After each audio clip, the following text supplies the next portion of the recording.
Ang pamilya ang ating tahanang binubuo ng pagmamahal, saya, disiplina at pagkakaisa. Ito ang huhubog sa atin hanggang sa tayo'y nasa hustong gulang na. Ngunit sa iba, ang pamilyang sana'y magsisilbing kanlungan nila ay kathang isip pala. Ikaw kabarangay, naranasan mo na ba ang magkaroon ng isang masayang pamilya? Dear Papa Dudut, isang pagbati po sa inyong lahat na nakikinig sa Barangay Love Stories ngayong araw. Nakatutok po lagi ang mga kaibigan at katrabaho ko sa programa ninyo. Mga avid listeners sila sa YouTube at Spotify. Nakikinig tuwing hindi matsyempohan ang live airing sa Barangay LS. Ako nga pala si Janessa, 33 years old na ngayon at tubong Laguna. Nagsimula naman po itong kwento ko 4 years ago. Lumaki ako sa hirap, Papa Dudut. Mula elementary hanggang high school ay kasama kami ng tatay ko sa pag-uuling sa bundok. Pumapasang kami ng mga kahoy na uulingin o kaya naman ay mga uling na mismong nakasako na. Dalawa lang kaming magkapatid pero naglayas ang kuya ko noong 18 years old pa lamang ako. Kaya kami na lamang ni nanay ang tanging naiwan sa poder ni tatay, Papa Dudut. Wala na rin akong naging balita sa kapatid ko mula nang umalis siya. Sa kasamaang palad ay pumanaw na ang aking ina noong 20 anyos pa lamang siya. Sakit sa puso ang kinamatay niya. Nagtapos ako sa kursong Bachelor of Elementary Education pero hindi pinalad na makapasa sa unang take ng licensure exam for teachers o yung tinatawag nilang LET. Kaya naghanap na lamang muna ako ng ibang trabaho. Naranasan kong magtrabaho bilang service crew sa isang fast food chain at naging sales lady sa mall hanggang sa matanggap ako bilang admin staff sa isang kumpanya sa Laguna. Sa kabila ng edad ko ay hindi ko pa rin magawang makapag-asawa dahil sa banta ng aking ama na lulumpuhin niya ang sino mang makakarelasyon ko. At alam ko rin na kayang-kaya nga niyang gawin yon. Naunawaan ko naman kung bakit siya naghihigpit pagdating sa akin dahil bukod sa babae ako, ay ako na lang din ang anak na kasama niya at maaasahan sa mga gastusin. 60 years old na kasi si tatay noong panahong yon at wala ring permanenteng trabaho. Nang ipagbawal na ang pag-uuling ay pa-extra na lamang siya sa kung ano-anong trabaho. Ang kaso'y hindi niya rin naman tinatagalan ang mga napapasukan niya. Nang magkaroon ako ng maayos na trabaho ay inasa na niya sa akin ang lahat-lahat. Doon na rin lumabas ang pagiging babaero at lasenggero niya, Papa Dudut. Dahil doon ay sinubukan kong mangupahan na lamang para makabukod na sa kanya. Minsan kasi nakikita ko pa mismo kung paano siya makipaglampungan sa mga babaeng inuuwi niya. Ang masakla pa, ang perang ginagamit niya ay galing sa pinaghirapan ko sa pagtatrabaho. Akala ko kapag umalis ako sa bahay ay matatahimik na ang buhay ko, Papa Dudut. Pero ganito ang nangyari.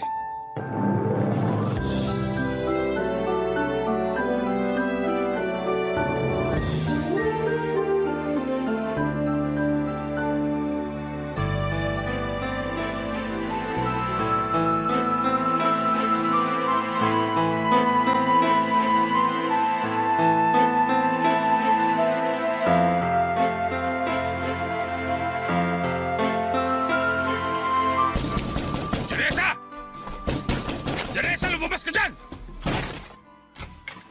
Tay! Anong ginagawa niyo rito? Huwag niyo naman hong sipain tong pinto. Nabubulabog niyo ho yung ibang tenant dito. Wala akong pakialam. Sino nagsabi sa'yo umalis ka sa bahay, ha? Tay, magsalita ho kayo ng mahinahon. Nakakahiya po sa mga nakakarinig. Buti na lang wala dito yung caretaker kundi... Hindi ano? Huwag mo akong madaan-daan sa ganyan. Baka gusto mo sabay ko pang pilipitin ang legyo ng caretaker dito. Huwag naman ho kayong ganyan. Kung magwawala lang kayo rito, mas mabuting umuwi na lang kayo at doon na lang tayo mag-usap sa bahay. Ba't ang yabang mo na? Porke ba kumikita ka na ng sarili mong pera, ha? Baka nakakalimutan mo kung saan nagsimula, Janessa. Ano ba kasing kinagagalit nyo?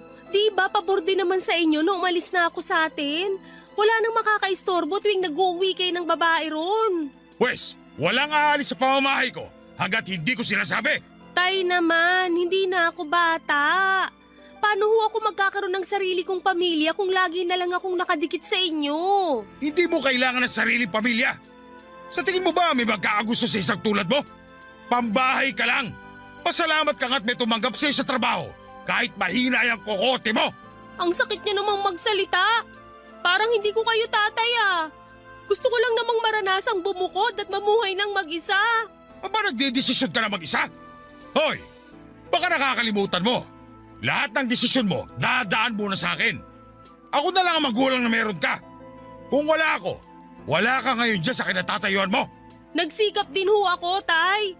Lalo na nung kailangan ko kayo pero hindi niyo naman ako tinulungan. Isusumbat mo talaga sa akin ngayon yan? Doon ka nga sa loob! Tay, huwag niyo naman ako itulak. Kakalad ka rin kita nang mawala yung yabang mo. Aray ko! Tay! Bitiwan niyo ako! Aray! Nasasaktan ako, tay! Yan! Diyan ka nababagay! Sa saig!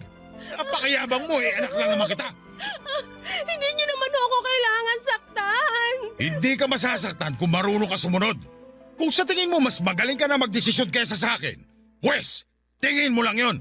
Boba ka pa rin. Parehong-pareho kayo ng nanay mo. Huwag niyo na siyang idamay dito! Patay na nga yung tao eh! Huwag ka nang sumagot. Asikasuhin mo na yung pag-iempake ng mga gamit mo bago pa kita kalad ka rin palabas itong bested tinutuluyan mo. Ito na nga ho! Magpapaalam muna ako sa caretaker na alis na ako rito. Huwag ka na magpaalam.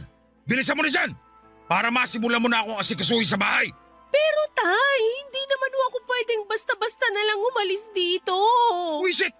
Bibilisan mo ba o ako pa mismo maglalagay ng mga gamit mo sa bag? Pasalamat ka nga't binibigyan pa kita ng oras para mag-impake. Abala pa sa akin itong pagsundo ko sa'yo, linti ka. Ito na nga ho, nag-iempake na. Mabuti naman. Napakatagal mo kumilos. Dami mo kasi dadae. Gano'n ba kahirap gawin yan? Saglit na lang ho to. Babalikan ko lang yung ibang gamit para makausap na rin yung caretaker dito. Wala akong paki sa mga balak mong gawin sa caretaker nito. Basta umuwi ka kayo sa bahay at tapos ang usapan. Papadudot sobrang sama ng loob ko sa ginawang yon ni tatay. Bukod kasi sa ipinahiya niya ako sa mga kapwa ko tenant noon, ay muli na naman niya akong pinagkaita ng kalayaan. Alam ko namang nasa hustong edad na ako para bumukod at mamuhay ng mag-isa. Mula nang bumalik ako sa poder ni tatay ay wala naman akong ibang narinig kundi ang masasakit na salita at kung ano-anong pang-iinsulto. Madalas pa niya akong napagbubuhatan ng kamay tuwing hindi ko napipigilang ipagtanggol ang sarili ko. Bukod sa pananakit ni tatay ay mas napapadalas na rin ang pag-inom niya sa bahay. Kasama ang kumpare niyang si Mang Lito. Tulad niya ay 60 anyos na rin po ito at parang hindi mabubuhay kung walang alak sa katawan. Wala rin po itong trabaho at umaasa lamang sa panganay na anak na si Rigel na isang high school teacher.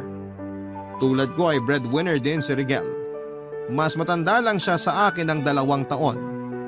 Suplado at may pagkapihikan siya sa babae kaya kahit magkapit-bahay lamang kami ay hindi kami formal na nagkakilala. Nakilala ko na lamang siya sa mga kwento ni Mang Lito tuwing nagiinuman sila ni tatay. Palagi kasing ibinibida ni Mang Lito ang mga achievement ni Rigel na siya namang ipinamumukha sa akin ni tatay dahil hindi ko naabot ang kahit na alin sa mga yon, papadudot. Tuwing hindi ko noon napipigilang makaramdam ng kaba tuwing nagiinuman sina tatay sa bahay dahil ganito ang mga nangyayari.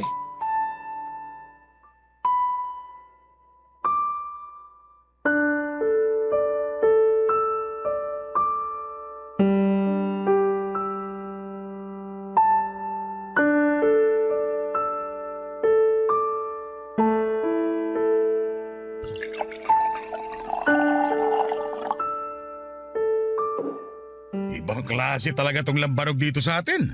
Ang sarap. Parang gusto ko nang gawing tubig eh. Baka ibig mong sabihin ibang klase yung sarap.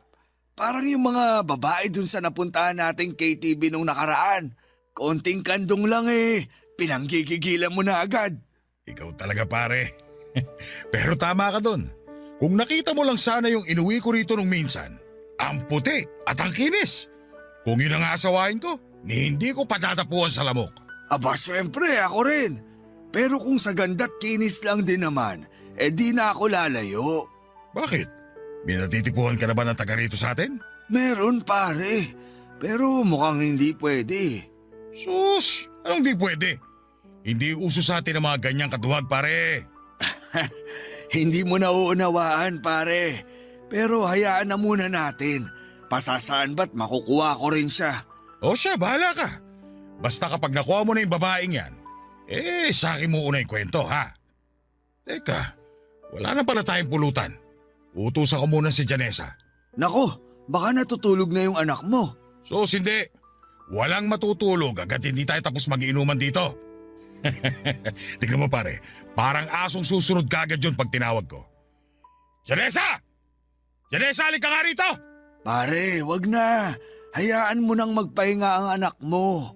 Anong oras na rin? Oh, ayan na pala. Bakit ho, Tay? Oh, bakit nakamusangot ka? Baka gusto mo paputokin ko yung uso mo. Tay, kung may iuutos kayo, iutos nyo na. Maaga pa ako sa trabaho bukas. Umayos ka ha? Huwag mo ko pinapahiya rito. Nako, pagpasensya mo na kami, Janessa. Maglalambing lang sana tong tatay mo. Wala na kasi kaming pulutan. Pakisamahan mo na rin ang kape. Ayos lang ba? Sige ho, kukuha lang ako sa kusina. Pakihintay na lang. Masunurin naman yung anak mo, Gimo. Kaya wag mo nang sindakin. Kawawa naman kung mapupuyat pa dahil sa atin. Matagal-tagal pa tayong magiinuman. Yung anak ko ngang may trabaho bukas. Ayun, bulagta na sa kwarto niya. Kaya hindi ko na inabala. Mahalaga lang sa akin, hindi nakakalimot mag-abot. Alam mo na, di pwedeng walang alak tong katawan ko sa loob ng isang araw. Buti pa nga yung anak mo. Akala mo ba bilib na bilib ako dyan sa anak ko? Naku, malayong malayo tong aking sa anak mo. Mahina ito, bobang walang iya. Kung bakit ba kasi naging babae pa Nasa na nga ba yung panganay mo? Di ba't lalaki yun? Naku, lalaki nga. Wala naman dito. Wala rin kwenta. Hindi ko nga alam kung nasa ang lupalop na yun Malay ko ba kung buhay pa o patay na. Kapag ganyang wala namang pakialam sa akin, matik ng burado sa buhay ko. Ikaw talaga pare Anak mo pa rin naman yun. Sus, sino ba sila sa akala nila? Mga anak ko lang naman sila. Teka nga, ang tagal ng pulutan Hoy, Janessa! Natabunan ka na yata ng pulutan dyan sa kusina! Eto na ho. Nag-init pa kasi ako ng tubig para sa kape nyo kaya natagalan. Ang bait mo talaga, Iya. Salamat ha. Baka gusto mong samahan kami rito ng tatay mo. Hindi na ho. Maaga pa ako bukas. Maiwan ko na kayo rito. Sige na, pumasok ka na sa kwarto mo. Basta pag tinawag kita, labas ka kagad ha? Naintindihan mo? Sige ho. Pare, may iba ako. Wala pa bang nanliligaw dyan sa anak mo? Maganda naman Saka na pag naiahaw niya na ako sa kahirapan. Labo mo naman pare. Teka, pwede bang makigamit muna ng banyo nyo? Naiihi na kasi ako. Sige lang. Alam mo naman kung nasan yung banyo. Mamumulutan muna ako rito habang hinihintay ka. Papadudot pagkatapos ni Mang Lito gumamit ng banyo ay pasimple siyang sumilip sa kwarto kong natatabingan lang ng kurtina ang pintuan. Nasaktuhan pa niyang nagbibihis ako ng oras na yon kaya gano'n na lamang ang galit ko sa kanya. Pinagsabihan ko si Mang Lito sa ginawa niyang paninilip sa akin pero binulyawan lamang ako ng magaling kong ama at nauwi pa yon sa matinding pagtatalo. Dumating naman noon sa bahay ang anak ni Mang Lito na si Rigel para sunduin ang ama niya nang malaman nitong nagkakagulo na sa amin. Taliwas sa ugali ng ama ay marespeto at kagalang-galang si Rigel. kaya agad ko siyang nakagaana ng loob. Hindi ko rin naman nakalain na sa ganong pagkakataon pa namin formal na makikilala ang isa't isa. Hindi niya kinukonsente ang ginawa ng tatay niya kaya hinayaan niya ako na pagbantaang itong ipapapulis.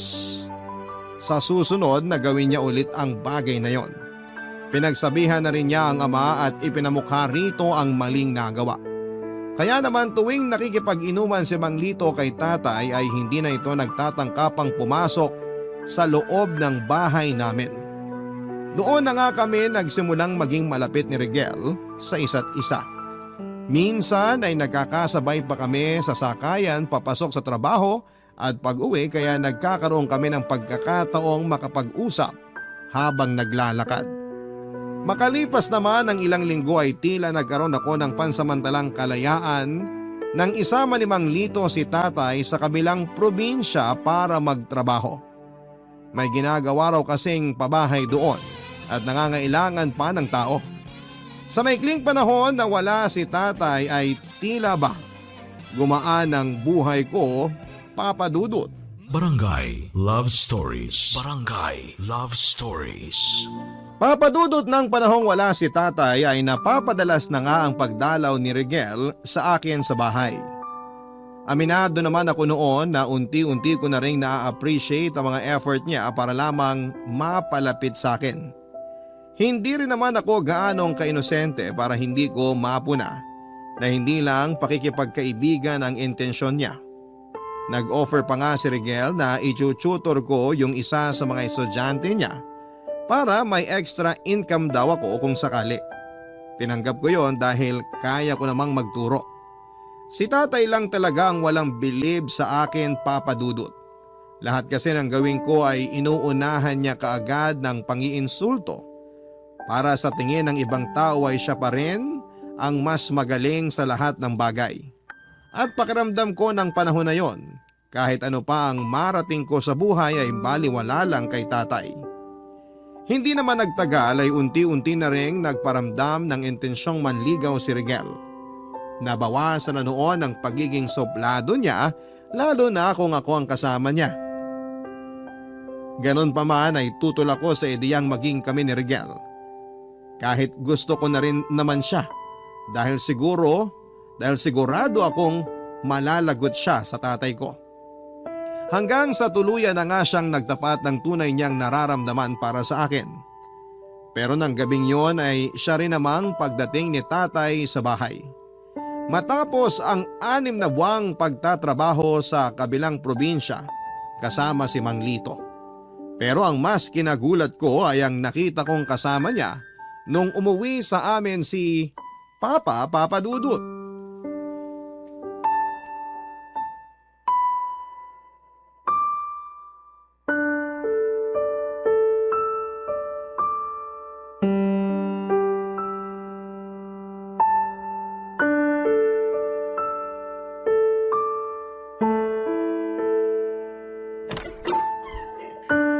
Labs, pasok ka. Huwag ka mahihiya. Bahay ko to. Oh, Rigel, anong ginagawa mo rito? Manggi mo, magandang gabi ho sa inyo. May pinag-uusapan lang po kami ni Janessa. May pinag-uusapan lang? Sa itsura mo mukhang kanina ka pa rito ah. Hindi po. Kararating ko lang po. Oh, paalis ka na di ba? Nakauwi na rin ang tatay mo. Gabing-gabi na nandito ka pa. Wala naman po ako masamang intensyon sa pagpunta ko rito, Manggi mo.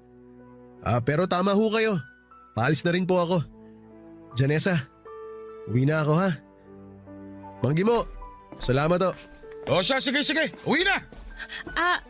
Rigel, salamat nga rin pala. Ingat ka. Salamat ka pa dyan. Sipain kita eh. Naliligaw ba sa'yo yun? Ho?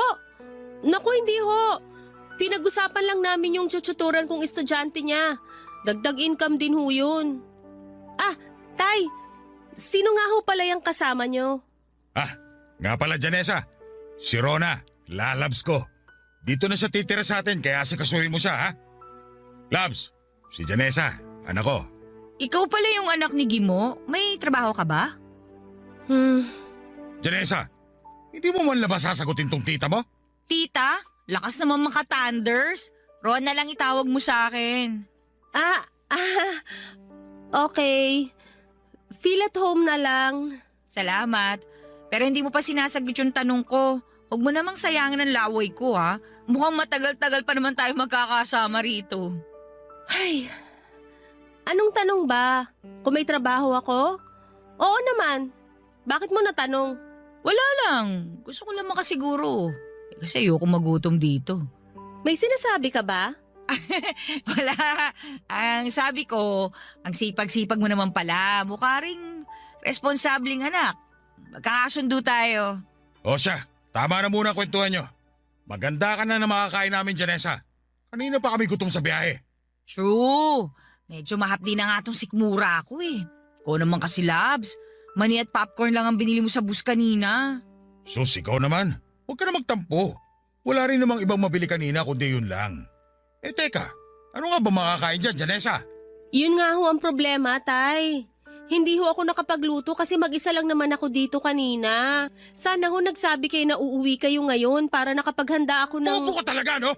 Paano ko sasabihin wala naman ako cellphone? Tay, hindi nyo naman kailangang sumigaw. Kung alam ko lang kasing uuwi kayo, nakapaghanda sana ako ng masarap na hapunan. Kung makakahintay pa kayo, magluluto ako. Wag na. Magbukas ka na lang ng delata. Buisit. Pagod na nga kami sa biyahe, wala pang pagkain. Eh, ano pang hinihintay mo? Pasko? Asikasuhin mo na! Opo. Ano ba yan? Dilata na nga sa amin, pati ba naman dito dilata pa rin? Hayaan mo, Labs. Babawi ako sa'yo. Magluluto tayo ng pork chop bukas. Yung para sa ating dalawa lang. Yan ang gusto ko sa'yo, Labs eh. Kaya nga hindi ako nagdalawang isip na sumama sa'yo kasi alam kong hindi mo ako pababayaan. Huwag ka mag-alala. Tuwing gabi, paliligayahin kita. Yun eh, kung di tayo makakaistorbo sa anak mo. Ano ka ba, Labs? Huwag mo nga isipin yung anak ko. Sabi ko nga, di ba? Lahat ng sasabihin ko, susundin niya. Kung hindi, malilinti ka siya sa akin. Talaga lang ha, ayoko magkaproblema sa anak mo. Aalis talaga ako rito kapag may ginawa yan sa akin. Hindi mangyayari yon. Ituring mo na rin sa'yo itong bahay na to. Gawin mo lahat ang gusto mong gawin. Pagbalik ko sa trabaho, magpapadala na lang ako ng pera para may panggastos ka. At kung sakaling kulangin ka, humingi ka lang dyan kay Janessa. Papadudot unang kita ko pa lamang kay Rona ay hindi ko na siya gusto para sa tatay ko. Bukod kasi sa parang anak na siya ni tatay dahil magkaedad lamang kami, ay masyado rin siyang maarte, paawa at halata namang mukhang pera. Bago isama ni tatay sa bahay ay nagtatrabaho bilang GRO si Rona. Sa mga naku-curious sa itsura niya ay may katabaan siyang babae at masasabi ring pinagpala pagdating sa hinaharap. May malaking nunal din siya sa itaas ng kanyang labi. Bukod din sa pagiging feeling close niya ay masyado rin siyang mautos at tamad. Hindi ko nga alam kung ano ang nagustuhan ni tatay sa kanya at siya pa rin ang piniling makasama. Malayong malayo kasi sa yumao kong ina ang ugali ni Rona. Pero wala naman akong magawa dahil desisyon na yon ng aking ama. Nang bumalik sa trabaho si tatay ay kami na lang ni Rona ang naiwan sa bahay. At walang araw na hindi ako nai-stress sa kanya. Wala na kasi siyang ibang ginawa kundi ang matulog, kumain at magpaganda. Panay pang reklamo sa pagkain na hinahain ko at sa itsura ng bahay namin. Napilitan pa akong palagyan ng kisame ang bahay namin dahil sa kung ano-anong sinasabi niya. Pero sa kabila ng pagtitimpi at pagsasakripisyo ko ay nauwi pa rin kami sa isang sitwasyong tuluyang sisira sa amin ng tatay ko.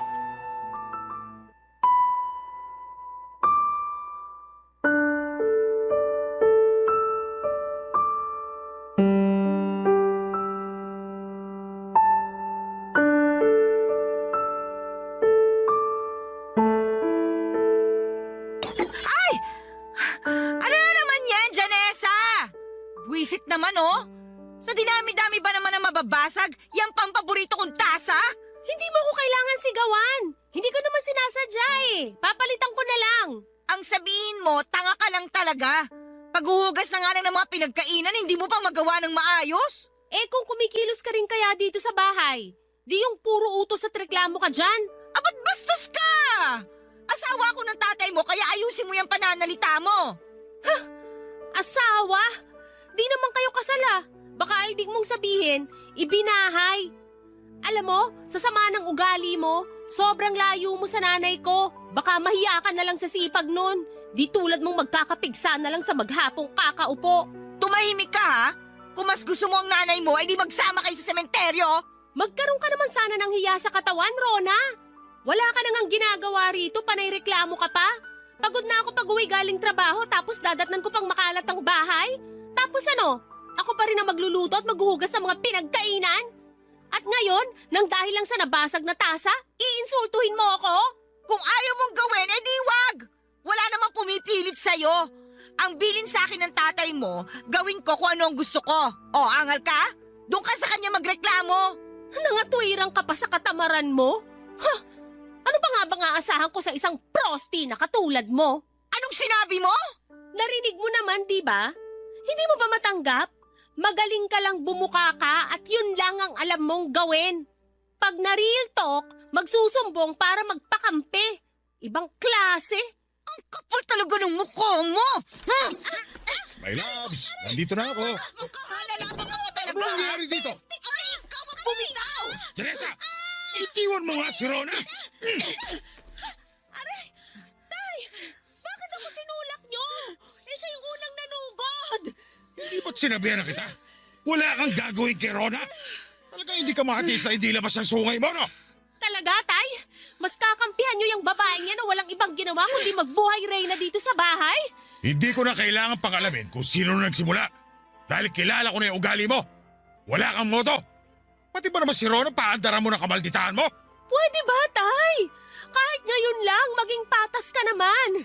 Hindi yung kukonsindihin nyo pa yung kaipokritahan ng babae nyo na wala naman sa lugar. Kala nyo kung sino siya rito eh, sampid lang naman siya. Ba't siraulo ka? Lumayas ka nga rito! Wow! Bakit ako ang aalis? Eh bahay ko rin naman to ah. Bahay na iniwan ng nanay ko na binaboy niyong dalawa. Bastos ka! Kung ayaw mo kay Rona at kung ayaw mo sa mga patakaran ko dito sa bahay, bukas ang pinto. Tanda mo, hindi ka kawalan dito. Hindi kawalan? Eh kayo nga ang kumaladgad sa akin pabalik dito nung bumukod ako eh. Noon ko pa gustong umalis dahil sukang-suka na ako sa ugali nyo. Akala nyo naman mahal na mahal kayo ng babaeng yan. Pera lang naman ang habol sa inyo dahil ayaw niya magbanat ng buto. Biruin nyo, ultimo pambili ng napkin, hihingin pa sa akin? Kapal ng muka! Sumusobra ka na! Napakayabang mo! Hindi mo ba narinig ang sinabi ng tatay mo, ha? Umalis ka na! Talagang aalis ako. Tingnan ko lang kung anong mangyayari sa'yo kapag nawala na ng trabaho yung kinakapitan mo. Tandaan nyo, pag alis ko rito, wag na wag kayong hihingi ng tulong sa akin. Dami mo pang satsat. Umalis ka na! Huwag ka magtitira ng kahit isang gamit mo rito. Pag may nakita ako, susunugin ko!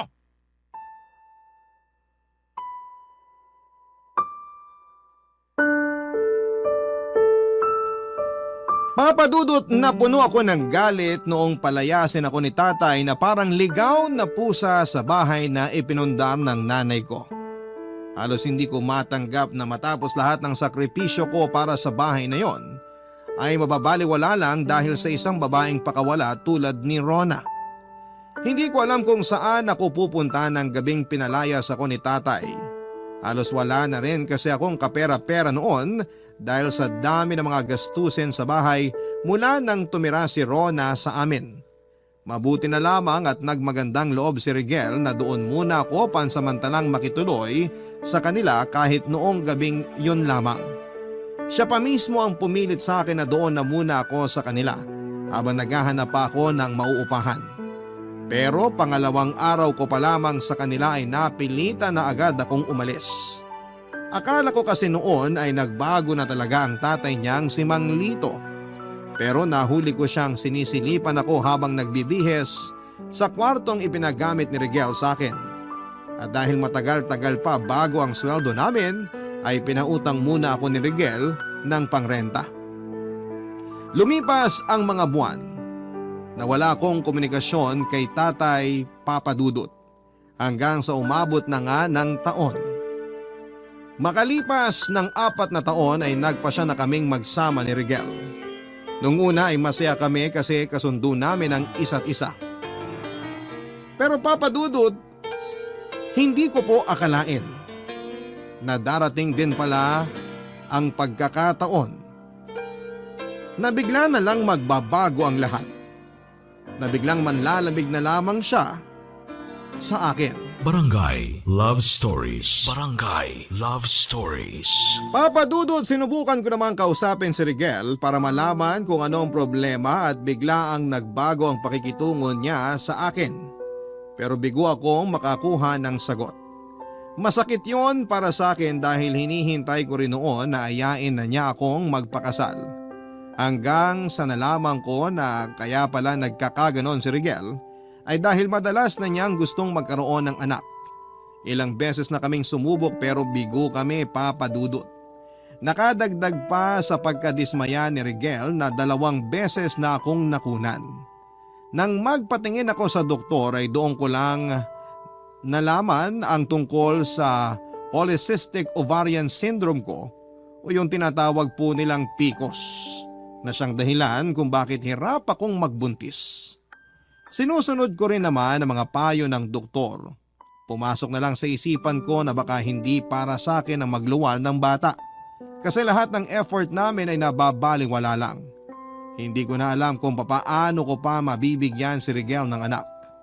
Alam kong iritable siya kaya tiniis ko na lamang ang malamig niyang pakikitungo sa akin. Ang pagkakataon na 1 buwan kaming hindi nag-uusap ni Rigel at halos hindi na magkita sa sobrang abala naming pareho sa trabaho. Ang tanging ipinagpapasalamat ko na lamang ng panahon na yon ay hindi naman niya nagawang mambabae sa kabila ng sitwasyon naming dalawa. Papa Dudut, matapos nga ang 4 na taon na wala akong balita kay tatay, ay nakatanggap ako ng tawag mula sa isang unknown number.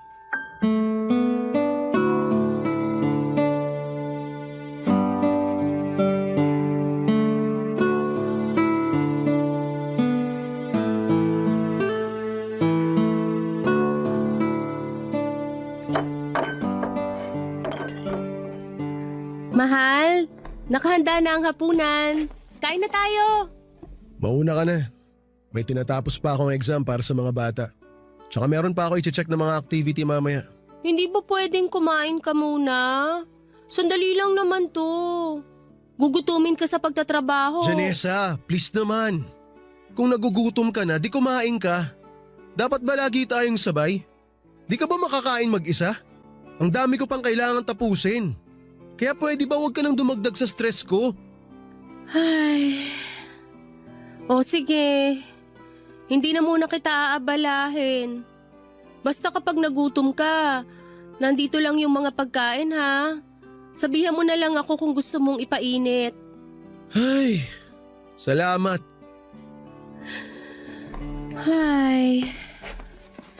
Mag-isa na naman akong kakain. Ay, may tumatawag. Unknown number? Sino kaya to?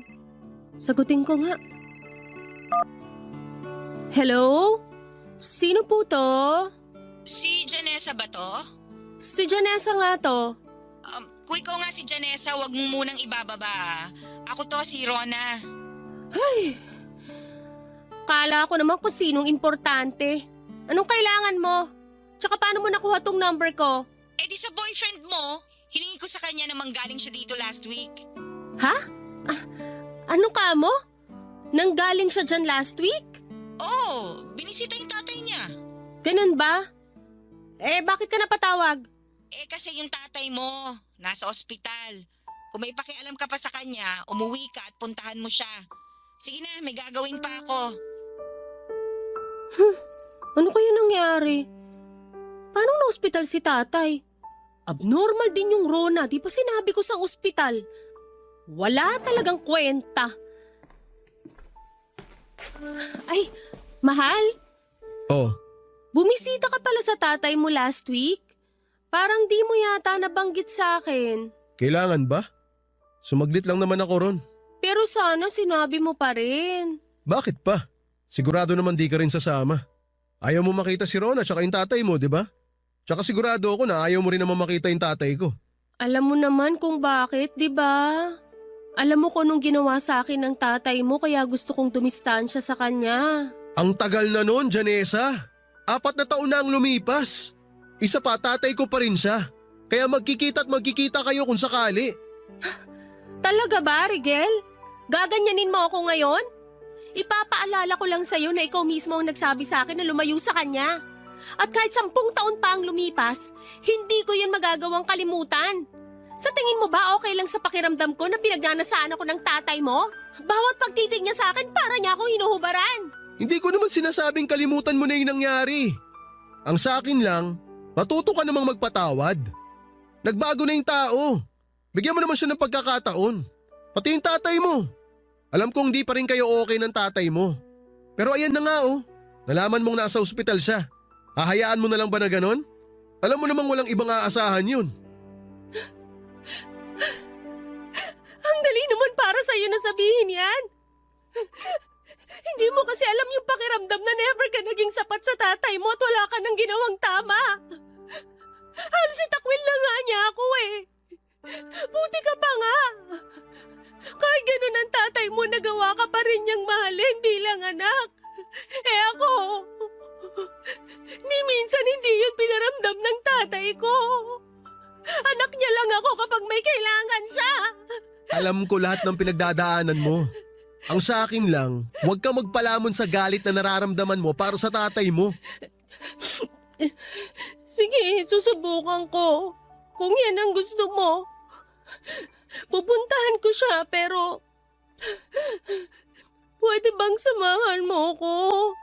Ay, di ba nga sinabi ko na sa'yo? Marami akong trabaho. Kaya mo nang gawin niya mag-isa. Busy ka lang ba talaga? O sinasadya mo nang iwasan ang presensya ko? Ramdam ko, Rigel, na parang unti-unti ka nang lumalayo sa akin. At alam mo rin kung bakit. 39 na ako. Gustong gusto ko na magkaanak. Pero hindi mo naman maibigay. Ginagawa ko naman lahat Sinusunod ko lahat ng payo ng doktor. Inaalagaan ko rin ang sarili ko para magkaanak na tayo. Ang kailangan ko ngayon, suporta mo at tiwala na ipagkakaloob din yun sa atin sa tamang panahon.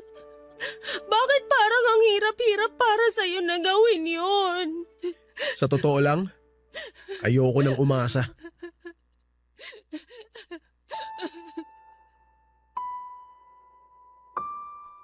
Papa Dudut, hindi naging maganda ang gabing yon dahil sa pagtatalo namin ni Rigel. Nag-leave ako sa trabaho kinabukasan dahil alam kong matatagalan ako sa pag-aalaga kay tatay sa ospital.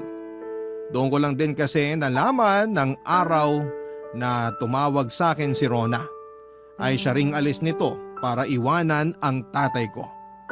Wala na kasing mahihita sa tatay ko kaya iniwanan na lamang niya ng basta-basta. Sinabi ko yon kay tatay pero inaasahan na raw niyang mangyayari yon. Sa pagka-dismaya ko, Papa Dudut, ay ni katiting na pagsisisi sa ginawang pagpapalayas ni tatay sa akin ay hindi ko nakita sa kanya. At siya pang mayabang kahit na sa aming dalawa ay siya ang nangangailangan ng tulong. Kung hindi lang sana malaking kasalanan na basta ko na lamang siyang iwanan at pabayaan ng mag-isa sa ospital ay ginawa ko na. Pero hindi yon kaya ng konsensya ko. Gumawa ako ng paraan para makontak ang kuya kong matagal nang nahiwalay sa amin. Nahanap ko siya pero bigo rin akong makahingi ng tulong sa kanya. Successful naman ang ginawang operasyon sa kaliwang binti ni tatay na nabagsakan ng bakal sa trabaho. Nang makalabas siya sa ospital ay napilitan na akong mag-resign sa trabaho dahil wala rin namang mag-aasikaso sa kanya. Naghanap na lamang ako ng ibang mapagkakakitaan na pwedeng gawin kahit online lang. Kahit sinagot ng trabaho ni tatay ang mga bayarin sa ospital, ay malaki pa rin ang nagastos ko sa ibang pangangailangan niya. Papadudot nang mag-decide ako na alagaan si tatay at doon na muna tumira sa bahay namin ay tila nawala na rin ako ng pag-asang babalik pa sa dati ang pagsasama namin ni Rigel Papa Dudut.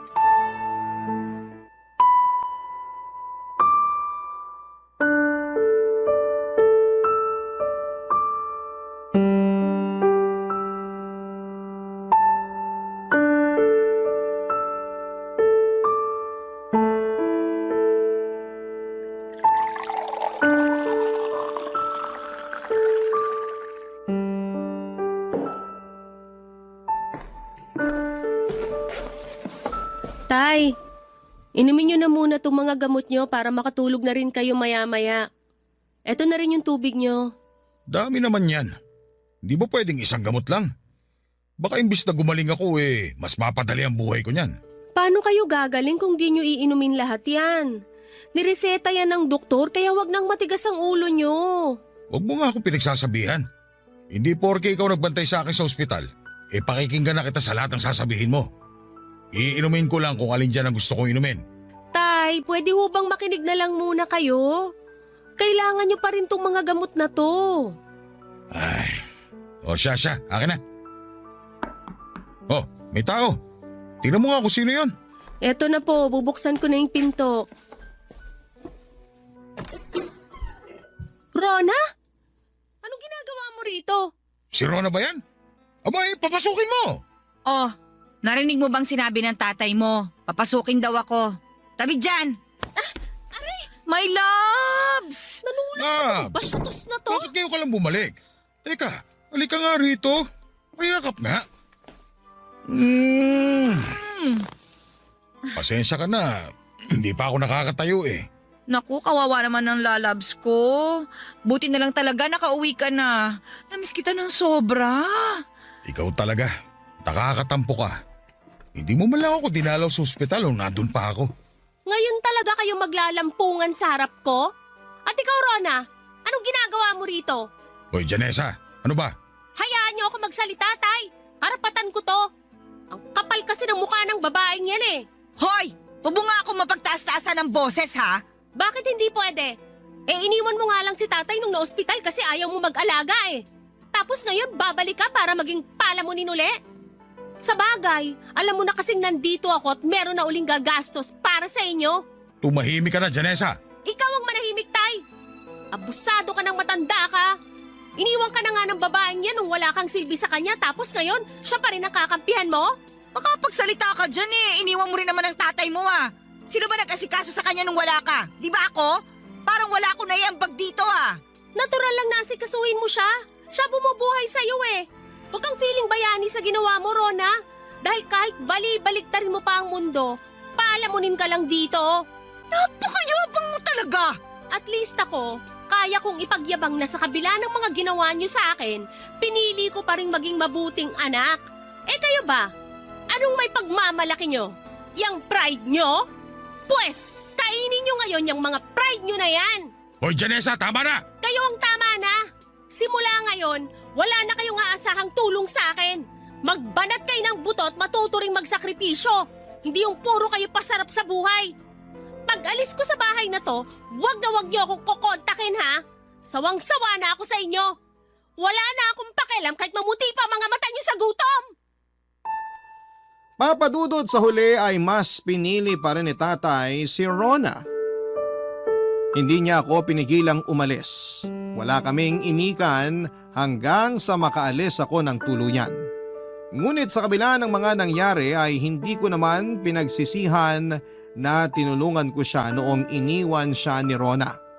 Ang mahalaga na lamang sa akin ay nagawa ko ang tungkulin ko bilang anak, kahit na hindi niya nagawang maging mabuting ama para sa akin.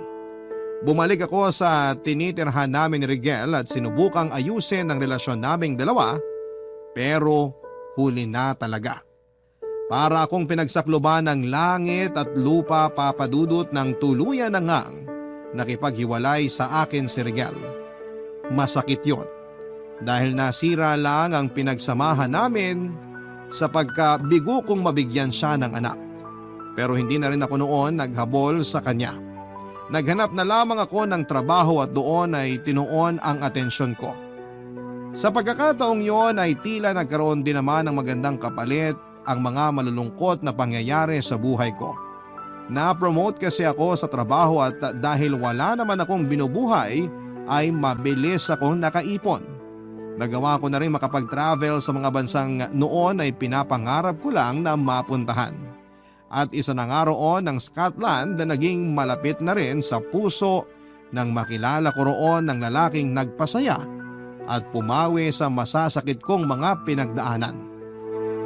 This year lang, Papa Dudut, ay dumating na nga ang pinakamalaking blessing sa buhay ko. 8 months na po akong buntis at maayos naman ang kalagayan naming pareho ng sanggol na nasa sinapupunan ko. Konti na lang at masisilayan ko na rin ang anghel sa buhay namin ng boyfriend ko. Nagbabalak na rin kaming magpakasal next year pero sa ngayon ay inuuna na muna namin ang pagpapagawa ng bahay. Dito na rin kasi sa Pilipinas piniling tumira ng Scottish boyfriend ko. Mabait naman siya at maalaga. Ramdam ko rin na mahal niya kami ng magiging anak namin. Si Rigel naman, ang huling balita ko sa kanya ay kinasal na rin sa girlfriend niya na sumunod sa akin. Masaya na rin ako para sa kanya sa ngayon. Papadudot, hanggat maaari ay ayoko nang magtanim ng galit sa puso ko. Kaya pinatawad ko na rin ang tatay ko. Pero kahit napatawad ko na siya ay mas pinili ko pa rin ang buhay na malayo sa kanya. Mahalaga ay alam kong maayos naman ang kalagayan niya. Napilitan na rin kasing magtrabaho si Rona dahil wala nang bubuhay sa kanilang dalawa. Lalo na't hindi pa rin kayang magtrabaho ngayon ni tatay. Maraming salamat po sa pagbabahagi ng kwento ko, Papa Dudut. Sana po ay pagpalain kayo lagi, gayon din ang Barangay Love Stories na patuloy na nagbibigay ng pagkakataon sa aming mga kabarangay na maibahagi ang aming kwento sa #1 radio station sa bansa. Mabuhay ang Barangay LS. Ang inyong forever kapuso at kabarangay, Janessa.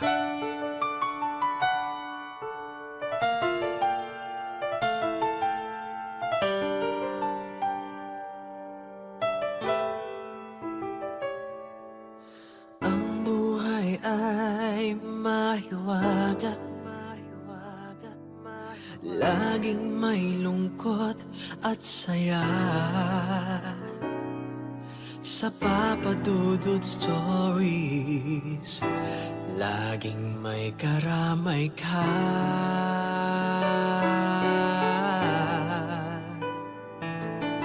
Mga problemang kaibigan, dito ay pakikinggan ka.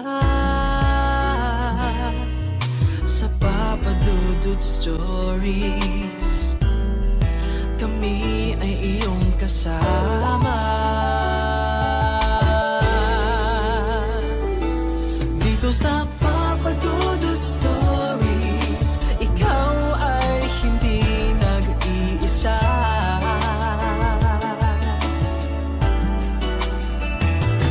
Dito sa Papa Dudut Stories, may nagmamahal sa'yo. Papa Dudut Stories, Papa Dudut Stories,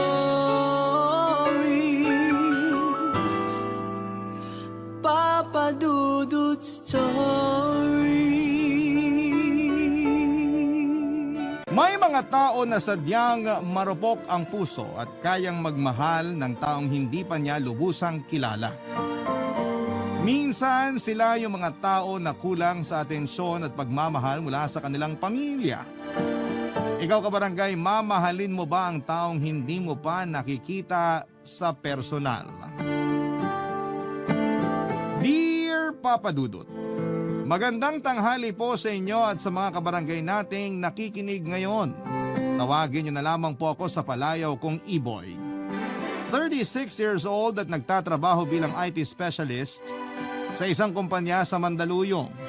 Sa Cavite po talaga ako nakatira kasama ng asawa at anak ko.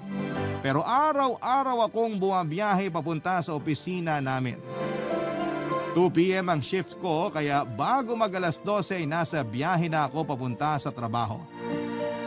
Sa ganong oras ay madalas na nakasakay ako ng van pa Makati. At madalas ding nakatune in sa Barangay LS 97.1 ang radyo ni Manong Driver.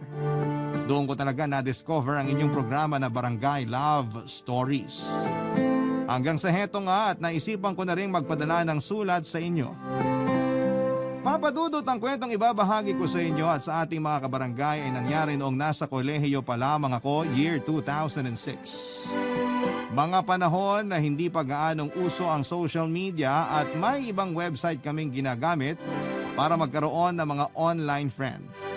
Hindi naman ako mahiling makipagharutan sa mga nakikilala o nakakausap ko sa site na yon, pero meron lang talagang isang babae doon na madalas kong nakakachat hanggang sa maging textmate ko na nga siya. CJ ang pangalan niya. At hindi nagtagal ay naging girlfriend ko na rin siya, papadudot, kahit textmates pa lamang kaming dalawa. At pagkalipas nga ng isang buwan na magka-text kami, nagkasundo kami na magkita noon ni CJ, papadudot.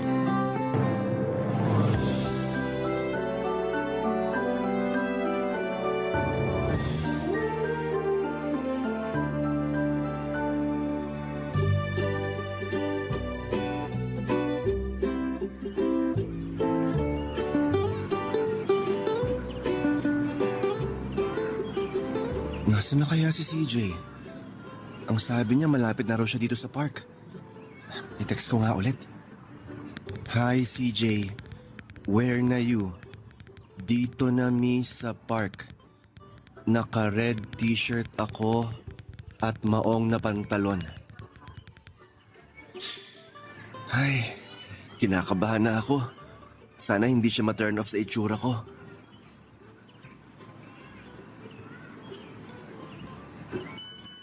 Ayan, nag-reply na si CJ. Nandito ako malapit sa may nagtitinda ng buko juice. Nakaputi ako na blouse at blue na palda. Nakaputi na blouse at blue na palda. Malapit sa nagtitinda ng buko juice. Nasaan ba dito yung nagtitinda ng buko juice? Ayun na yata siya. Nandun si Manong na nagtitinda ng buko juice. Tapos may nakaupong babae na nakaputing damit at blue na palda sa pwesto na malapit sa kanya. Ay, lapitan ko na nga siya.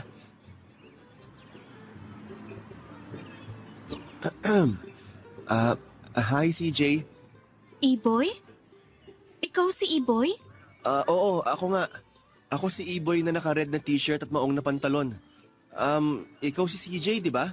Naka-white na blouse at blue na palda? Oo. Nice to meet you, E-boy. Nice to meet you din, CJ. Tara. Maglakad-lakad muna tayo. Gusto mo ba? Ha? Tinatanong kita kung gusto mong mamasyal tayo dito sa Tagaytay. Marami akong alam na pwede nating pasyalan. Sakto kasi ang sabi mo sa akin sa text noon. First time mo na pumunta dito. Oo. Ngayon nga lang ako nakapunta dito. Ayun no, sakto talaga. So ano, tara? Lakad-lakad muna tayo? Pwede bang maupo na lang tayo dito? Sigurado ka?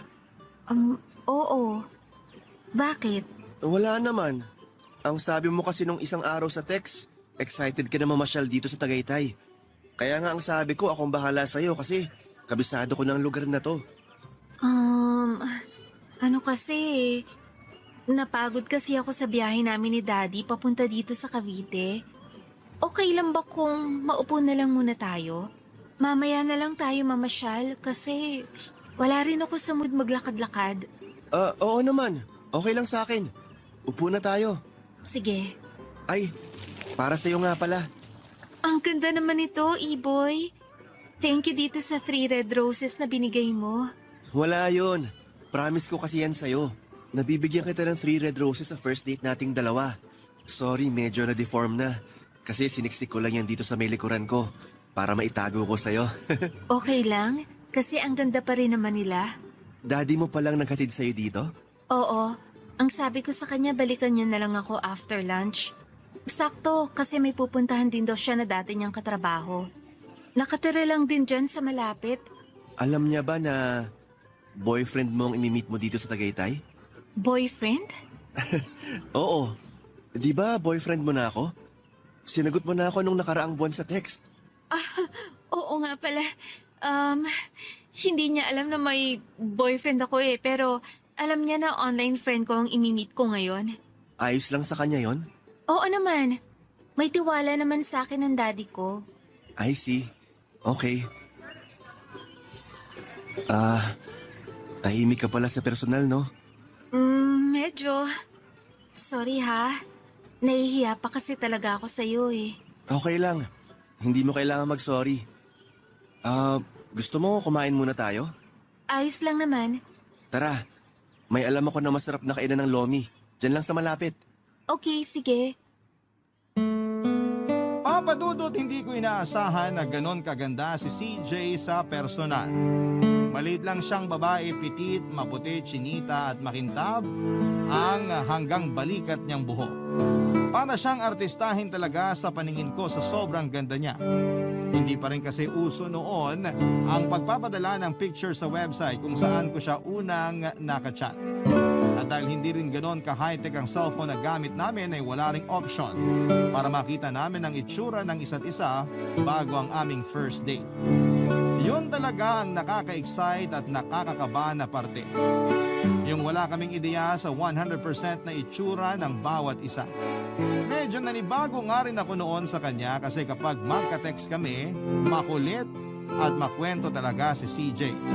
Marami siyang kwento na tungkol sa araw-araw na pangyayari sa buhay niya. Pero sa personal ay mahiyain pala talaga siya. Pero ganun pa man ay nag-enjoy pa rin ako sa date naming dalawa.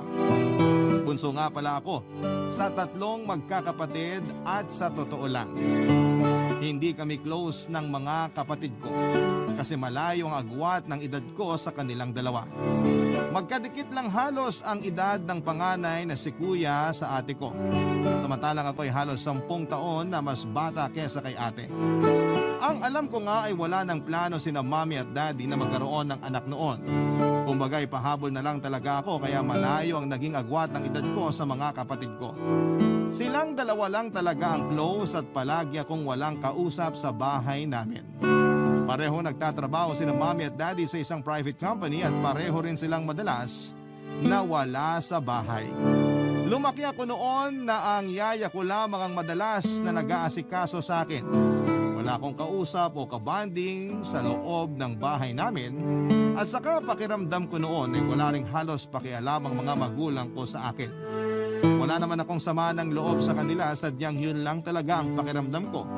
Kasi hindi man lang nila chinecheck ang mga grade ko sa school. Kapag nanghihingi ako ng extra allowance na sinasabi ko na para sa project ko, binibigay kaagad nila sa akin kahit ang totoo ay pang-bisyo ko lamang yon. At nagagawa ko talaga lahat ng gusto ko noon. Yun din siguro ang dahilan kung bakit minahal ko ng sobra ang virtual girlfriend ko na si CJ kasi siya lang ang madalas na nakakausap ko sa text, Papa Dudut.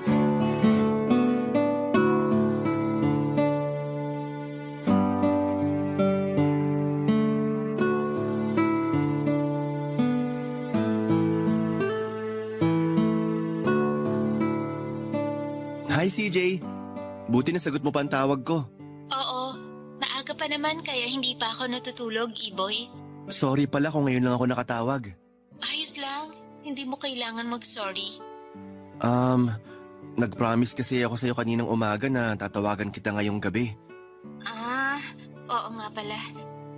Nakalimutan ko na nga yung promise mo na yon. Ikaw talaga CJ, makakalimutin ka.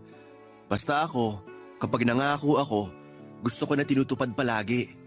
Hindi lang ako nakatawag kaagad kasi wala akong mabilhan ng load dito sa amin kanina. Nagpa-load pa ako sa pinsan ko para matawagan kita bago ka matulog. Sabi ko naman sa'yo, mas okay sa akin na sa text na lang tayo mag-usap, E-boy. Oo, alam ko.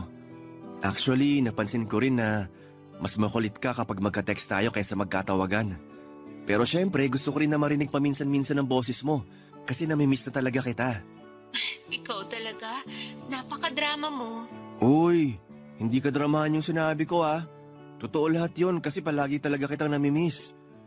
Ikaw ba CJ? Hindi mo ba ako namimiss? Ha? Ano ba namang tanong yan, E-boy? Wala lang. Curious lang ako. Bakit? Bawal ba itanong? Hindi naman.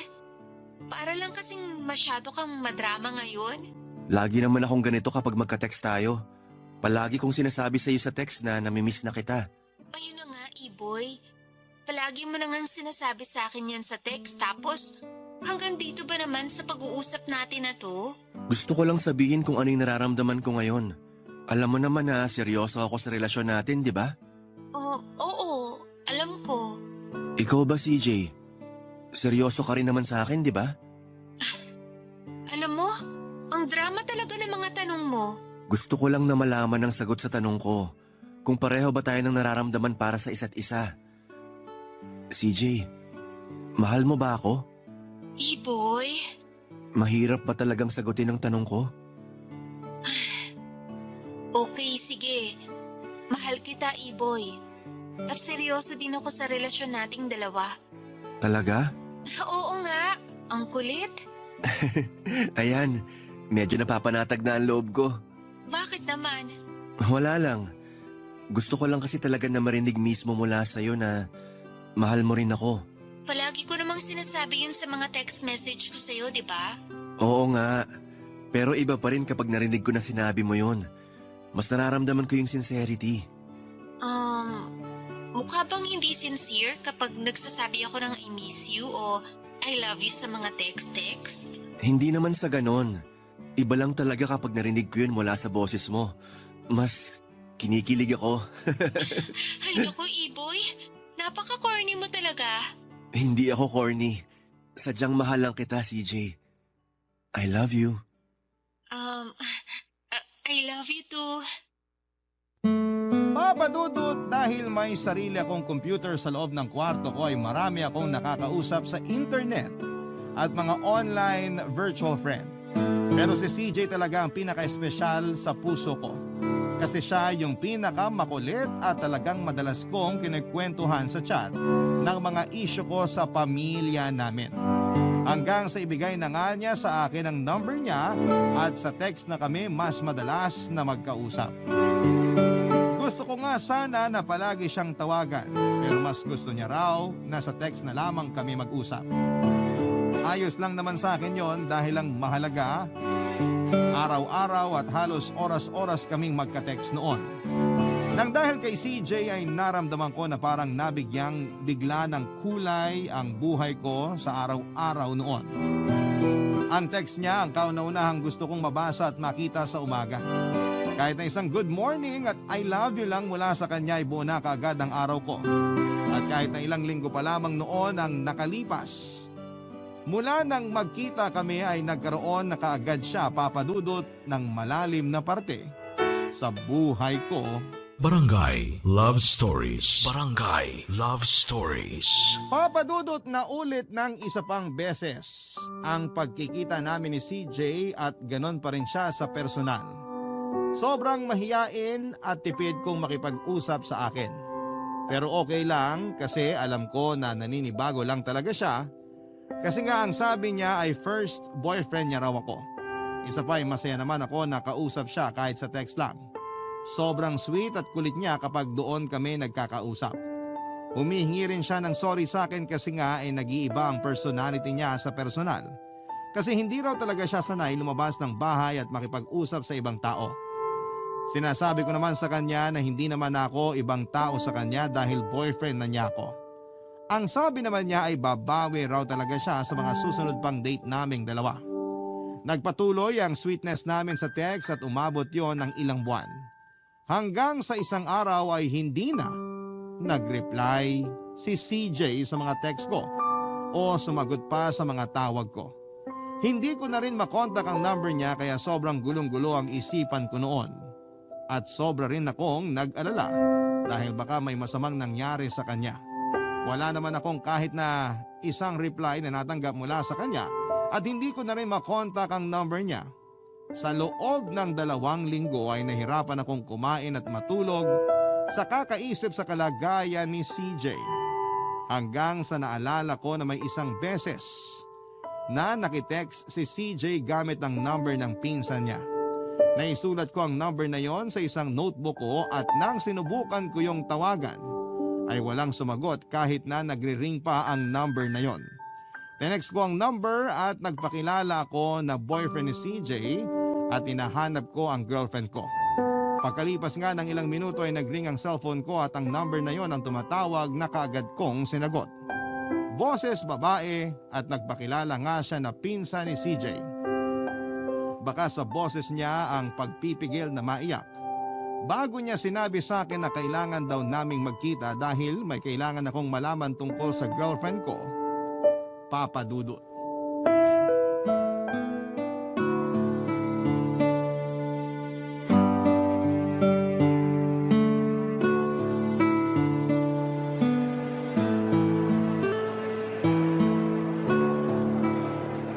Ang tagal naman ng pinsan ni CJ.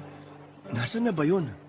Wala akong makitang babae na nakasuot ng polka dots na blouse at may blue na headband. Hindi na rin siya nagre-reply sa mga text ko. Sana kasama niya si CJ para makapag-usap na rin kaming dalawa.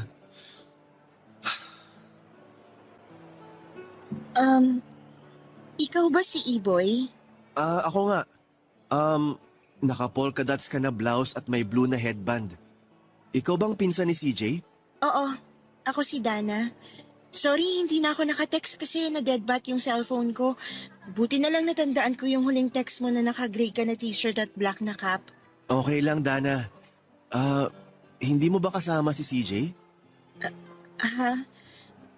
Hindi eh. Hindi ko siya kasama. Ganun ba? Upo ka muna. Salamat.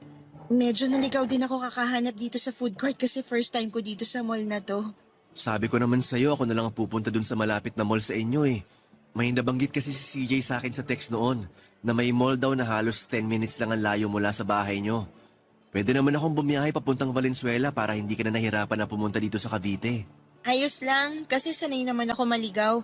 Tsaka, hindi naman ako nahirapan sa biyahe kasi sumabay ako sa tita ko na may kailangang puntahan dito sa Cavite. Saan siya dito sa Cavite pumunta? Sa Imus, kaya binaba niya ako malapit dito sa mall bago siya dumiretso sa pupuntahan niya. Okay. Buti may nasabayan ka pala papunta dito.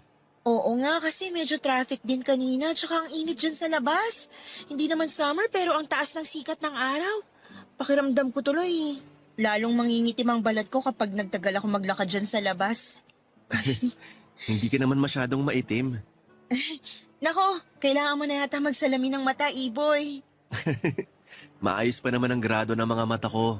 Mabuti naman kung ganun. Akala ko malabo na rin ang paningin mo eh. Dana, ano pala yung gusto mong sabihin tungkol kay CJ? Ha? Bakit hindi mo siya kasama ngayon? Galit ba siya sa akin? May nagawa ba akong mali sa kanya? Meron ba siyang hindi nagustuhan sa akin? Alam mo, sa totoo lang, handa naman ako mag-adjust basta para sa kanya. Kung ano yung hindi niya nagustuhan sa ugali ko, handa akong baguhin yun para lang kausapin niya ako ulit. Gagawin ko ang lahat para... Wala na si CJ, Iboy. Anong ibig mong sabihin? Mag-iisang linggo na mula nung mailibing siya. Teka, hindi ko maintindihan. Paanong wala na siya? Tsaka, anong libing ang sinasabi mo? May sakit sa puso si CJ. At ayaw niyang ipaalam yun sa'yo. Sobrang close talaga kami kaya alam ko ang lahat ng tungkol sa'yo. Sinabi niya sa akin na ililihim niya raw sa'yo ang tungkol sa sakit niya. Bakit niya ginawa yun? Kasi ayaw niya na mas maawa ka sa kanya kaysa mahalin mo siya. Pero maniwala ka sa akin, Iboy. Minahal ka ni CJ, minahal ka ng pinsan ko. Mula ng unang beses na magka-chat, magka-text, magkatawagan at magkita kayong dalawa, sinesure niya mga alaala niyang yun. Kasi ang sabi niya, gusto niya ikaw ang huling lalaki na mamahalin niya. Hanggang sa... Hindi na siya nagising kasi inatake siya sa puso habang natutulog. Napakadaya naman ni CJ. Bakit hindi niya sinabi sa akin ang tungkol sa sakit niya? Kasi natakot siya na kaawaan mo lang siya. Natakot siya na baka hindi mo matanggap na may malubha siyang sakit. Mahal ko si CJ. Kaya tatanggapin ko lahat ng tungkol sa kanya. Tatanggapin ko siya kahit ano pa mang sakit ang meron siya. Pero bakit ganon? Bakit napakaikli ng oras para sa aming dalawa? Bakit iniwan niya kaagad ako? Hindi niya ginusto na iwanan tayo. Lalo na ikaw. Kasi sobrang minahal ka ng pinsan ko. Ikaw lang ang una at huling lalaki na minahal ni CJ, Iboy. Papadudot, hindi ako makapaniwala sa sinabi sa akin ng pinsan ni CJ na si Dana na wala na ang pinakamamahal kong babae. Parang napakabilis ng lahat ng pangyayari noon. Ilang buwan lang kaming magka-text tapos 2 beses lang kaming nagkita pero grabe na talaga ang impact niya sa buhay ko. Para mang ilang taon na ang relasyon naming dalawa dahil sa lalim ng pagmamahal ko para sa kanya. Kaya nga hindi ko na talaga napigilan ang sarili ko na maiyak noon kasi sa totoo lang ay nagsisimula na ako noon na isama si CJ sa mga plano ko sa buhay sa hinaharap. Pinaplano ko na nga rin kung paano ko siya dadalhin sa bahay para ipakilala sa pamilya ko. Maglalakas loob na rin ako na humarap sa mga magulang niya para ipakilala ang sarili ko bilang boyfriend niya.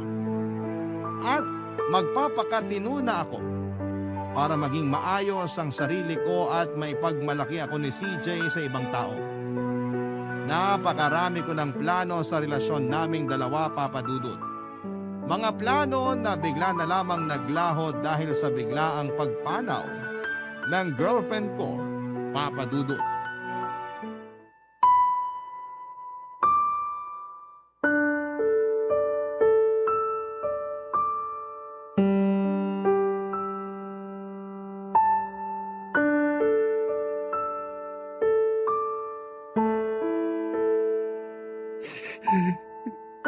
Namimiss na kita, CJ. Namimiss ko na mga text mo sa akin. Pati na ang boses mo. Miss na kita. Bakit kasi iniwan mo ako kaagad? Bakit nawala ka kaagad?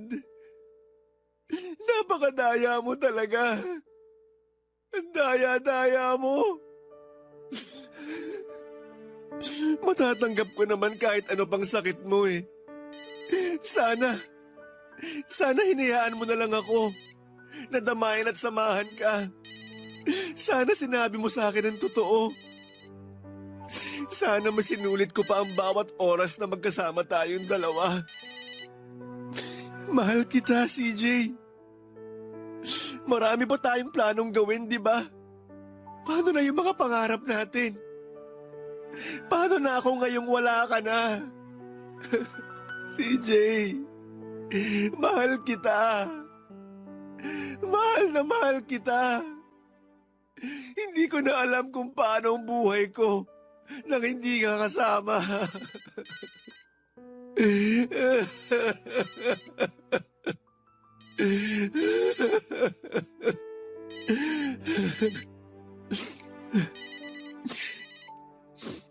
Sino ba tong tumatawag na to kanina pa? Sagutin ko na nga. Hello? Sino to? Iboy, si Dana to. Dana? Oo, yung pinsan ni CJ. Yung kamit mo nung isang araw sa mall. Dana. Oo, naalala na kita. Sorry, hindi ko pala na-save ang number mo. Ayos lang. Pasensya na rin kung tawag ako ng tawag ah. Sa totoo lang, nag-aalala kasi ako sa'yo eh. Kumusta ka na ba, Iboy? Okay lang naman ako. Wala kang dapat na ipag-alala sa akin. Talaga? Oo. Bakit sa boses mo ngayon parang kagagaling mo lang sa pag-iyak? Hindi ah. May ano lang. May sipon lang ako kaya ganito ang boses ko. Iboy, wag ka nang magsinungaling sa akin. Alam ko naman na kakagaling mo lang talaga sa pag-iyak. Pwede mong sabihin sa akin ng totoo kasi alam kong lahat tungkol sa relasyon niyo ng pinsan ko. Sorry, Dana. Hindi lang talaga ako sanay nang nagkakwento sa ibang tao ng tungkol sa bigat na nararamdaman ko. Okay lang. Isipin mo na lang na hindi ako ibang tao sa'yo. At dahil alam ko ng tungkol sa relasyon niyo ni CJ, hindi mo na kailangan na mahiya o mailang sa akin. Alam ko rin kasi na hindi madali para sa iyo ang pagkawala ng pinsan ko. Kagaya mo, ilang araw din talaga akong umiyak ng umiyak. Sobrang close kasi kaming dalawa ni CJ eh. Magkatabi lang ang bahay namin kaya halos araw-araw talaga kaming nagkikita. At mula nang mawala siya, pakiramdam ko, hindi lang pinsan ang nawala sa akin, kundi isang kapatid. Kapatid na mahal ko. Sorry. Bakit ka ba nagsasorry? Kasi naging insensitive ako. Tama ka na hindi lang naman ako nasasaktan sa mga oras na to. Pati ikaw, Dana. Mas mabigat sa'yo ang pagkawala ni CJ kasi mas mahabang pinagsamahan yung dalawa. Samantalang kami, ilang buwan pa lang naman kami nagkakausap. Wala naman yan sa tagal ng relasyon ni Iboy. Kahit gaano kaikli ang panahon ng pinagsamahan nyo, kung malalim naman ang naging pagmamahal nyo, malalim din ang sakit na mararamdaman mo sa oras na mawala siya. Kaya naniniwala ako na parehas lang tayo ng level ng sakit na nararamdaman ngayon. Parehas tayong nasasaktan at nagluluksa sa pagkawala ni CJ. Ano man ang nararamdaman mo ngayon? Naiintindihan ko lahat yan. Naiintindihan kita. Alam ko na walang ibang makakaintindi sa atin kundi tayong dalawa lang din. Papadudot pagkatapos ipaalam sa akin noon ni Danang tungkol sa pagkamatay ni CJ ay halos hindi na talaga ako nakakakain at nakakatulog ng maayos. Lalo na ng mga sumunod pang mga araw. Ilang araw nga rin akong hindi nakapasok sa school noon at wala akong ibang ginawa kung hindi ang magkulong sa kwarto ko. Siyempre walang pakialam ang mga magulang ko at mga kapatid ko sa akin kaya hindi man lang talaga nila ako tinanong o kinukumusta. Kahit pa nga hindi ako sumasabay sa pagkain sa kanila sa hapunan ay okay lang dahil ang akala nila ay madalas na nasa galaan lamang ako kahit ang totoo ay nagkukulong lamang ako sa kwarto. Si Yaya naman noon kapag tinatanong kung ayos lang ba ako ay syempre palagi kong sinasabi na ayos lamang ako. Kahit kailan ay hindi ko sinabi sa kanila ang totoong nararamdaman ko. Kasi wala namang taong umaamin na hindi sila okay, hindi ba? Lalo na kapag alam nila na wala ring pakialam yung mga nagtatanong sa kanila. Kaya nung una talaga ay pinipilit kong kimkimin at suluhin yung sakit na nararamdaman ko. Hindi pala talaga madali ang mawala ng minamahal sa buhay. Lalo na kapag nag-uumpisa ka pa lamang na paikutin ang mundo mo sa kanya, papadudot. Barangay Love Stories. Barangay Love Stories. Papadudot, malaki ang pasasalamat ko noon kay Dana. Hindi lang dahil sa mga sinabi niya sa akin, kung hindi siya ang palaging nandun para makinig sa akin at damayan ako. Nung una nga ay nahirapan din talaga ako na mag-open sa kanya ng totoong nararamdaman ko dahil sa pagkawala ng pinsan niya. Siyempre kasi lalaki ako at ayaw kong makita ng ibang tao ang kahinaan ko. Kaya pilit ko ring tinatago sa kanya ang lahat pero mabait kasi talaga si Dana at magaan siyang kausap. Magaan ang loob ko sa kanya kaya nagagawa kong sabihin sa kanya ang lahat ng bigat na nararamdaman ko. Si Dana ang nakatulong sa akin para unti-unti ako makapag-move on nang dahil sa pagkawala ng girlfriend kong si CJ. Madalas ko siyang katawagan na talaga namang napakagaling niyang magbigay ng payo at magpagaan ng kalooban ko. Halos araw-araw na kaming magkausap at masasabi kong nang dahil kay Dana, bumalik na ang dating sigla ko. Hanggang sa hindi ko na malayang natagpuan ko na lamang ang sarili ko na mahal ko na si Dana. Hindi rin nagtagal noon at naging girlfriend ko na rin ang pinsan ng namatay kong girlfriend, Papa Dudut.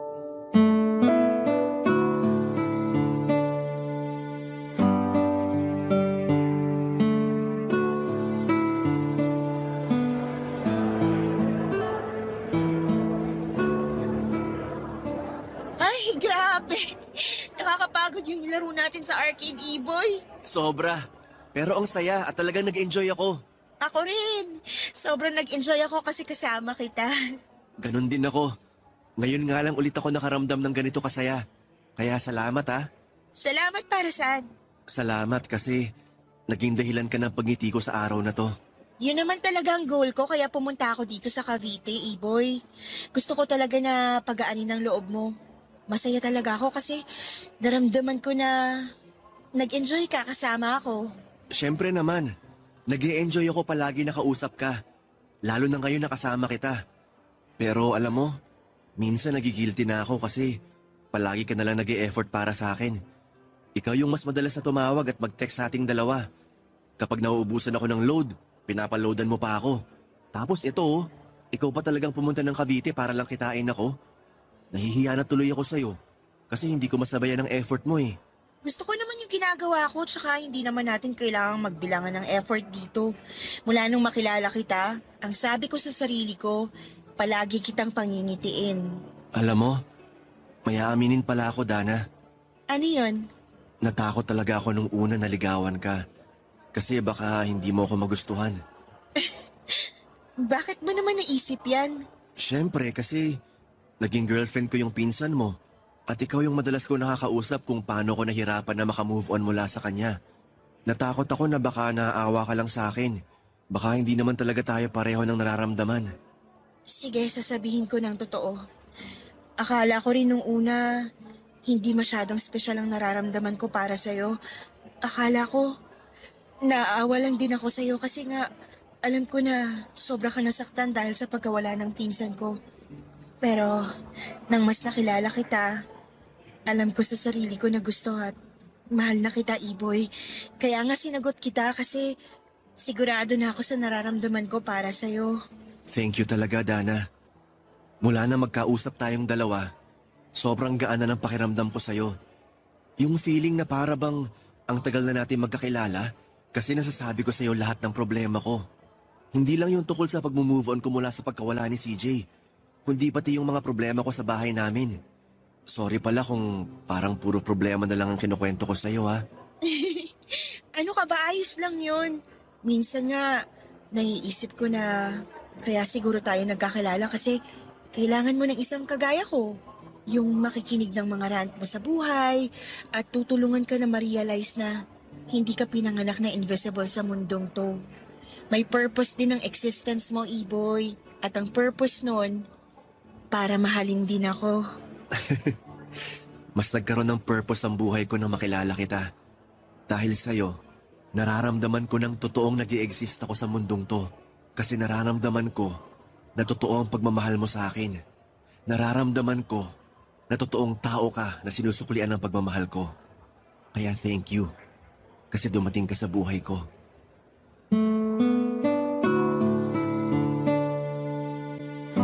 Papadudod sa totoo lang ay medyo malayo ang itsura ni Dana kay CJ. Kung si CJ ay artistahin ng muka, kabaligtaran noon si Dana. Malit lang din naman si Dana pero kayumanggi ang kulay ng balat niya, bilugan ang mga mata, chubby at sungki ang mga ngipin. Hindi ko nga naisip noon na magkakagusto ako sa kanya, kaya masasabi ko na literal na na-inlove ako sa personality niya. Sobrang gaan niya kasing kausap palagi at sobrang saya niyang kasama. Kapag magkasama kami, para bang wala na akong ibang iniisip noon. Kung hindi sana'y wala na ang katapusan ng oras na magkasama kami ni Dana. Palagi kasing mataas ang energy ni Dana at hindi siya nauubusan ng mga jokes o kwento. Sa aming dalawa ay siya talaga ang mas makulit at mas madaldal. Ako yung lagi niyang pinapatawa at ang nakakatuwa sa kanya ay mahilig siyang magbigay ng maliliit na regalo kagaya ng keychain, mini pillow, cookies at kung ano-ano pa na sobrang na-appreciate ko. Na-appreciate ko lahat ng effort na ginagawa niya para mapasaya ako sa bawat oras na magkasama kami. Maikling panahon pa lang yun pero pakiramdam ko ay matagal na kaming magkakilala. Kaya naman naisipan ko na sorpresahin siya sa second monthsary namin. Pumunta ako sa mall na nakwento ni Dana na malapit lang sa kanila at bala ko siyang tawagan para sabihin na nandun ako at naghihintay sa kanya, Papa Dudut.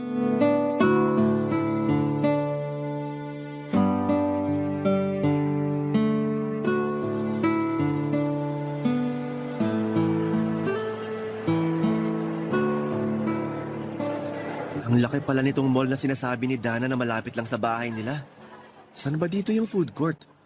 Nangangalay ng kamay ko sa kakahawak nitong stuffed toy na binili ko para sa kanya. Ay, sana magustuhan niya to kapag pinuntahan niya na ako dito sa mall. Tawagan ko na nga muna siya para... teka, bakit parang hawig ni CJ yung babaeng nakikita ko na nakatayo malapit sa may escalator? Ay, bumibilis tuloy bigla ang tibok ng puso ko. Kamukha kasi talaga ni CJ. Pero imposible. Magkahawig lang talaga siguro sila. Ay, lapitan ko na nga yung babae. Miss? Ay, palaka! CJ? Sorry, nagkakamali ka lang. Hindi CJ ang pangalan ko. Hindi ako pwede magkamali. Alam ko na ikaw si CJ. Pero, paano nangyari to? Paano nangyari na buhay ka? Sinabi ko naman na hindi CJ ang pangalan ko.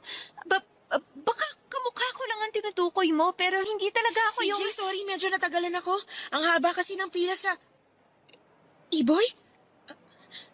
Anong ginagawa mo dito? Hindi ba dapat na ako magtanong sa inyo ngayon? Bakit magkasama kayong dalawa? Bakit kasama mo si CJ na sinabi mo sa akin na patay na? Iboy, sorry. Hindi ko intensyon na lokohin ka. Hindi mo intensyon na lokohin ako? Pero sinabi mo sa akin na patay na si CJ? Napatay na ang girlfriend ko kahit buhay na buhay pa siya?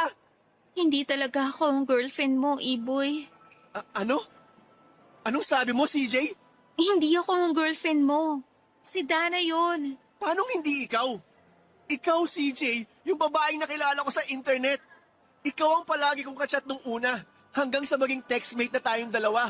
At ikaw rin na nakadate ko noon sa Tagaytay, at sa mall na malapit sa amin. Ako yung nakipag-meet sa'yo at sumasagot kapag tumatawag ka minsan. Pero hindi talaga ako yung kausap mo palagi sa text at chat. Dana, sabihin mo na kay Iboy yung totoo. Iboy, sorry. Totoo lahat ng sinabi ni CJ. Nung una, hindi niya alam na CJ ang binigay kong pangalan sa'yo nung magka-chat at magka-text pa lang tayo hanggang sa sinabi ko na sa kanyang totoo. At nang makiusap ako sa kanya na siyang makipag-meet sa'yo, ayaw niya rin sana pero nakiusap ako ng paulit-ulit hanggang sa pumayag na rin siya. At kapag tumatawag ka, napipilitan lang din si CJ na kausapin ka para lang hindi mo mahalata na magkaibang taong na-meet at nakaka-text mo. Kaya pala palagi siya nagmamadali na tapusin ang pag-uusap namin kapag magkatawagan kami. Kasi hindi niya naman talaga gusto na kausap ako. Paano niyo nagawa sa akin to, Dana? Bakit niyo ako niloko? Ano bang kasalanan ko sa inyong dalawa? Para ganituhin niyo ako? Wala kang kasalanan. At saka, hindi ko naman gustong lokohin ka. Sadyang natakot lang talaga ako. Natakot ka saan? Natakot ako na baka hindi mo ko matanggap kasi hindi naman talaga ako kasing ganda ng pinsan kong si CJ. Alam ko kung gaano kalaki ang pagkakaiba ng itsura namin mula sa isa't isa. Alam ko na hindi ako maganda, Iboy. Pero alam mo rin na minahal kita. Kahit ano pa man ang itsura mo, Dana. Ginawa ko ang lahat para maipakita at maiparamdam yun sa'yo. Nagpupuyat ako gabi-gabi para lang makausap at makatext ka. Nakikinig ako sa lahat ng mga kwento mo kahit pagod ako mula sa paglalaro ng basketball o pagre-review. Tapos ito, may dala pa akong regalo para sa'yo. Balak na sana kitang tawagan para kitain mo ako dito sa mall na malapit sa bahay niyo ni CJ. Dahil gusto kong isurprise ka sa second monthsary natin. Pero ako pala ang mas masusurprise dito. Dana, minahal kita kasi akala ko totoo ka. Yun pala, puro kasinungalingan lang ang lahat.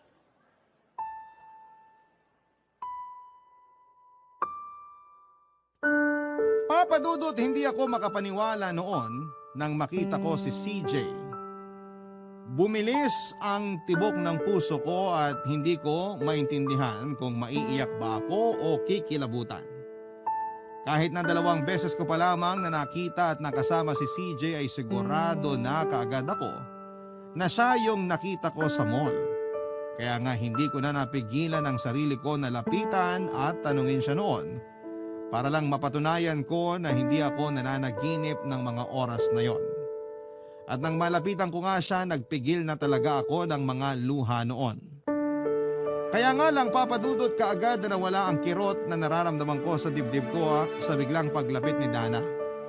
Ang babaeng tunay na pakay ko para sorpresahin ang araw na yon.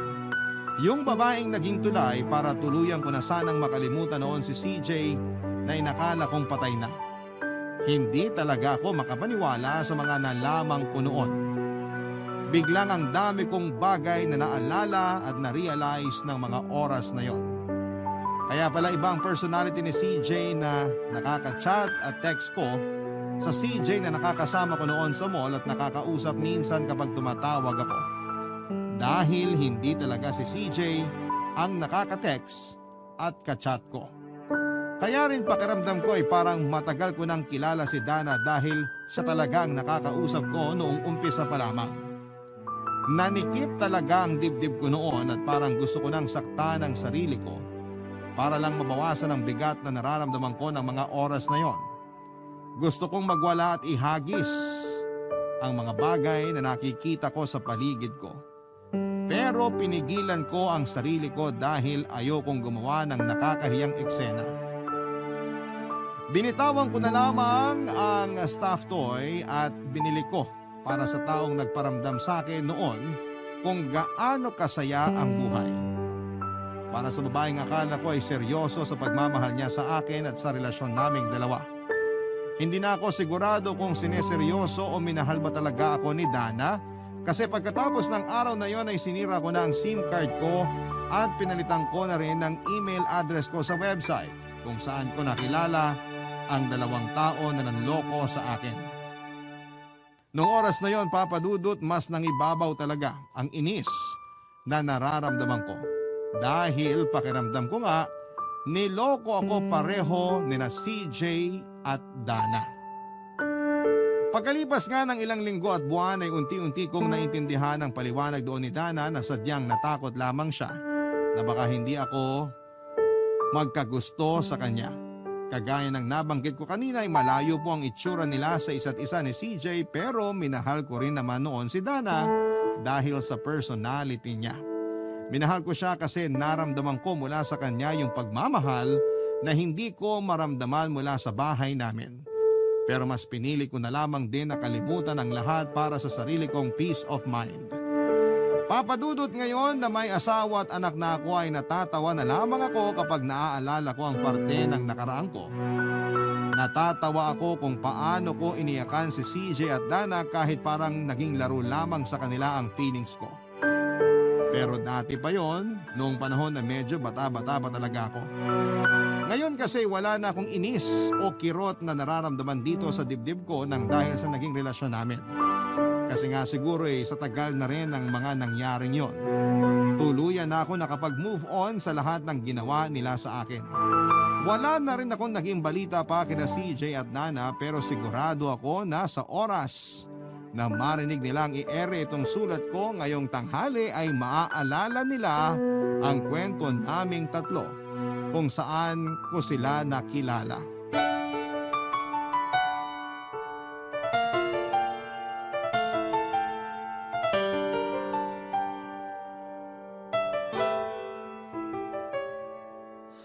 Ang buhay ay mahiwaga, laging may lungkot at saya. Sa Papa Dudut Stories, laging may karamay ka.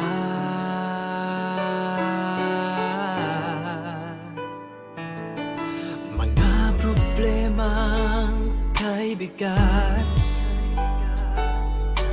dito ay pakikinggan ka. Sa Papa Dudut Stories, kami ay iyong kasama. Dito sa Papa Dudut Stories, ikaw ay hindi nag-iisa.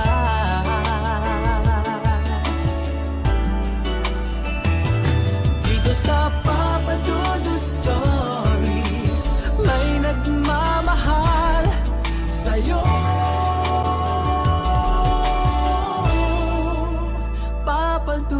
Stories. Papa Dudut Stories. Papa Dudut Stories.